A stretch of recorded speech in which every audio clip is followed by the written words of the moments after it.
Hi.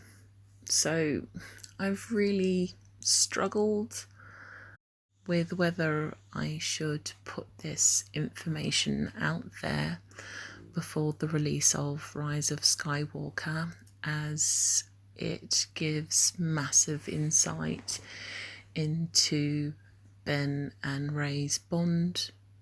So please, if you don't want spoilers, please click off this video now. In The Force Awakens, when Ben sees Finn pulling out the legacy lightsaber, we hear him say, "That lightsaber belongs to me," thereby indicating that he has seen that lightsaber before.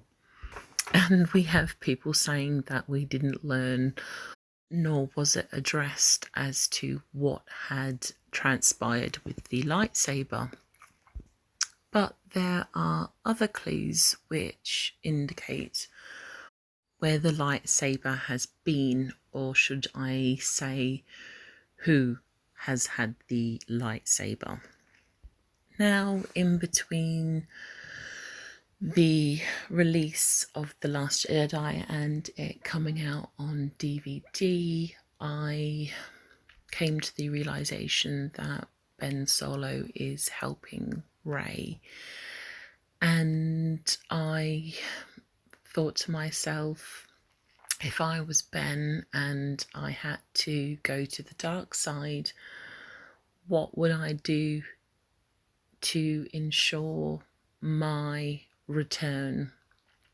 And that would be to leave little crumbs out, little markers to guide your way back home. And one of the things that occurred to me was that Ben could have left the lightsaber with Maz in order for it to be passed on to Rey.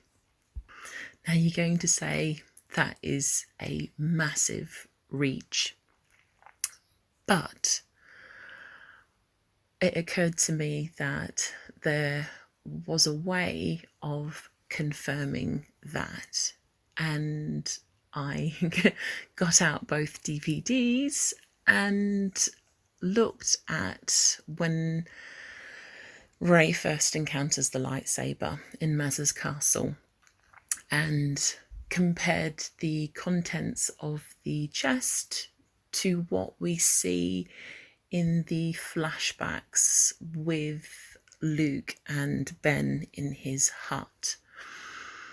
So you can clearly see on Ben's table a number of items.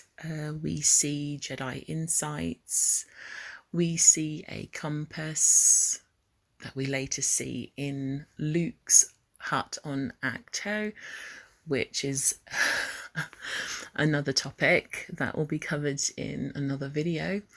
But back to the contents of the table, we also see Ben's calligraphy items, namely his green calligraphy roll.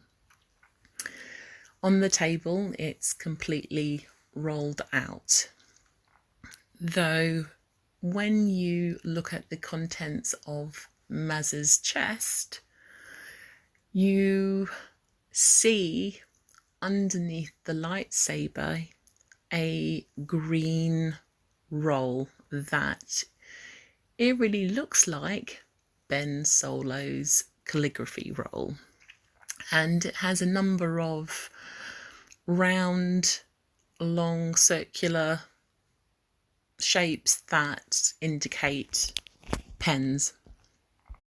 We also see a notebook, a possible journal in the chest, and I think there is this dark brown tube which looks like a Jedi insight.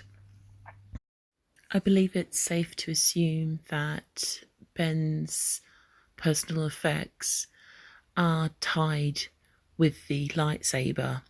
Otherwise, Maz acquiring both the lightsaber and Ben's items separately would appear strange.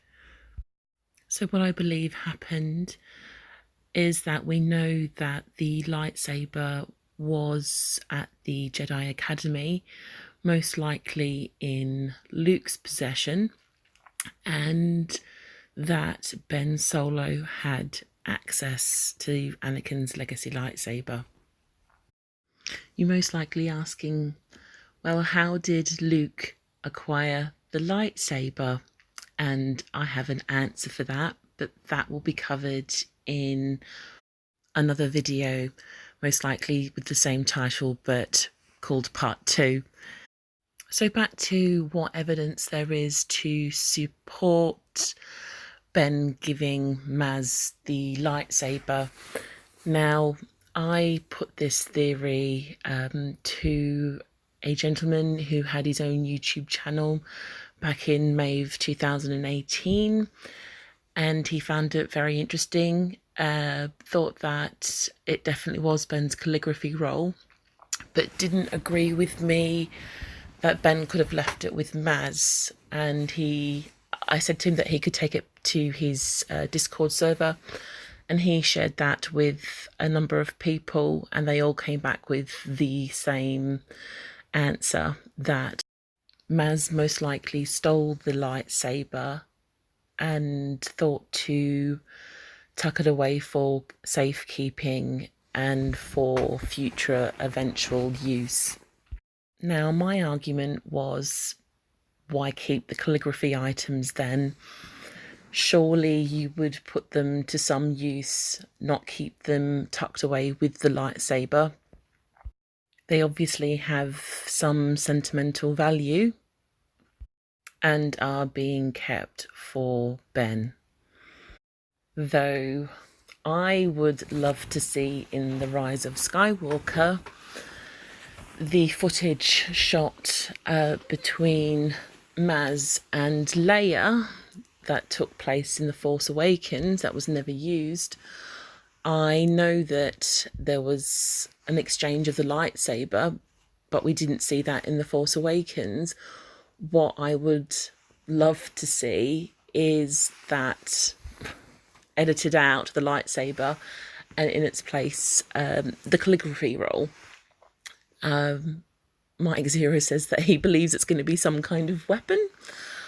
I would like it to be the calligraphy roll, and I think would be a lovely parallel to the Phantom Menace, and denotes basically that the son is returning back to the mother.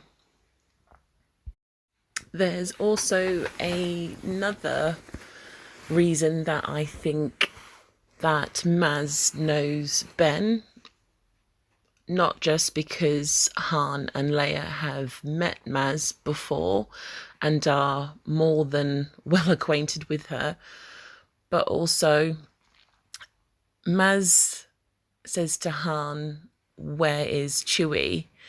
And she states that she likes that Wookiee, which means, well, it's a metaphor for Ben. The beast refers to Ben. So, for example, when Maz states that those beasts, when the First Order first arrive, and we know that Ben Solo is leading the assault, she is basically referring to Ben. We also have Maz, upon first seeing Rey, say to Han on the side, "Who's the girl?" Because I think she has been told by Ben that there will be a girl who will come for the lightsaber. And lastly, when Maz encounters Rey after her touching the lightsaber, she says to Rey that the light, it has always been there. So I think Maz has a personal insight into Ben's nature, with her being attuned to the Force and obviously definitely not a Jedi. So she is very much attuned and knows what Ben has been going through, knows how he is perceived by people around him. And part of me would absolutely love to know that Ben had some kind of confidant and was able to tell Maz what had happened with his parents, what had happened to Luke, because that would be a very, very lonely journey to undertake by yourself, and a very heavy cross to bear without being able to share it with anyone. Maz appears slightly distressed when Ray doesn't take up the mantle of bearing the legacy lightsaber, as if she knows that there will be unsavory consequences. However, that will be discussed in another video around the will of the Force and how the Force is always in motion. So back to the lightsaber and the importance of handing it to another. It comes from a scene in the Clone Wars between Padme and Anakin, and I have mentioned this scene before in the throne room video, but I think it has such a significant impact that I'm going to say it all over again. And it starts off with Padme saying, "I have to bring this bill before the Senate. It's important." Anakin saying, "More important than the way you feel about me." Padme says, "Not more important, but important. The work I do, the work we both do, is in service to the Republic, to protect those who otherwise would be powerless to protect themselves." Anakin replies, "Of course, those are ideals. Isn't our love more important to you?" And Padme says, "But," and Anakin responds, No, but. To me, there is nothing more important than the way I feel about you. Nothing." And Padme responds, "Anakin, don't be so." And Anakin responds saying, "You don't believe me." And Padme says, "I didn't say." And Anakin goes, "I'll prove it, just watch. When I finished constructing my lightsaber, Obi-Wan said to me, 'Anakin, this weapon is your life.' This weapon is my life." Right, so I'll leave that there. We do know that the lightsaber is considered an extension of the Jedi, the Force user, and is a part of their identity. So with the act of handing a lightsaber to another person, they are therefore sharing their life. And I think this is what has happened between Ben and Ray. This is how I think the bond has been established through this act. And when you look at it, what happens in the Rise of the Resistance comics, Ray is struggling with the Force.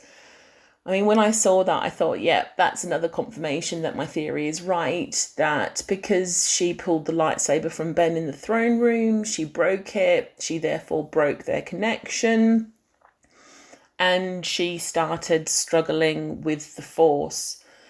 Now, what's interesting is somebody speculated was Ben also experiencing problems with the Force, because there's a scene where he reaches out to Hux and someone said, was he trying to force choke Hux but couldn't, and therefore made it look like that he was touching Hux's body or something? Was Ben also struggling with the Force connection? Which opens up another kind of worms, because I had another theory about what happened with the lightsaber before Luke acquired it. And for some people out there, it'll be quite interesting to point out that in the trailer release, Rey supposedly says, everyone keeps telling me that they know me, but no one does. And Ben responds, but I do. Now, at that point, she's wielding the repaired lightsaber, so she has technically re-established that bond with Ben again. So they're back to sharing their life. It is poignant when you hear people from Lucasfilm saying that they're the opposite sides of a coin, that they're both protagonists.